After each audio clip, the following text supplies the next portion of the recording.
Yes, the next topic is very connected to one mistake we generally have when we speak, okay?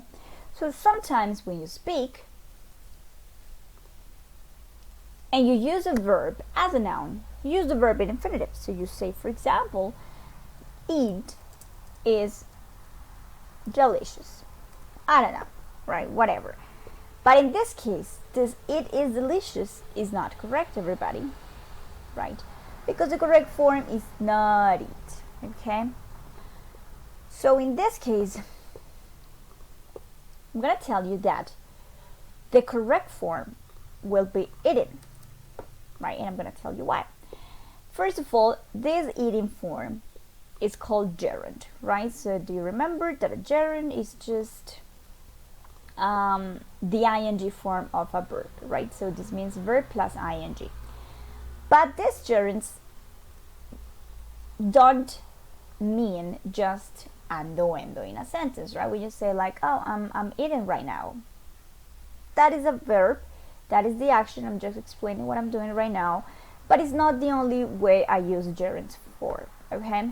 So I'm gonna use a gerund when the verb can work as a noun, right?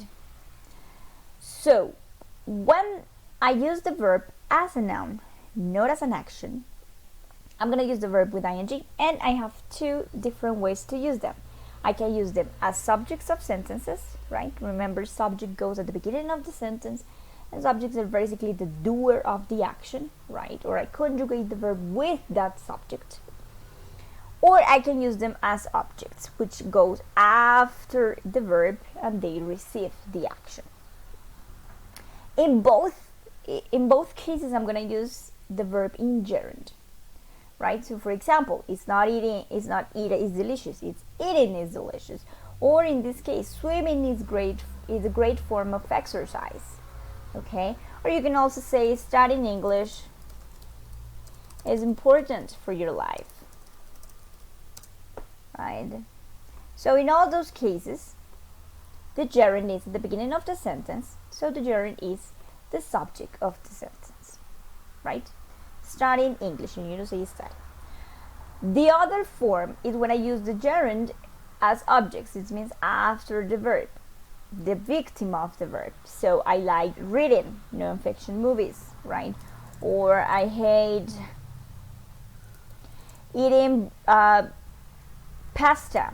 I don't know, just one example, okay? So after all these verbs, I'm going to use the gerund. Eating, reading, and that's it. And of course the gerund goes after the verb. So here I have hate, and here I have the verb, the noun, which is it. But I also use gerunds when I have a preposition before the verb. So for example, I'm thinking of, this of here is a preposition. I'm thinking of, this is a preposition. So after this preposition, I'm not going to use the verb in infinitive. Of buy, no, it's not correct. I'm going to use the verb with ing. I'm thinking of buying a new laptop, right? And that's it. So every time you have a preposition, you just gerund to. Let's do the exercise.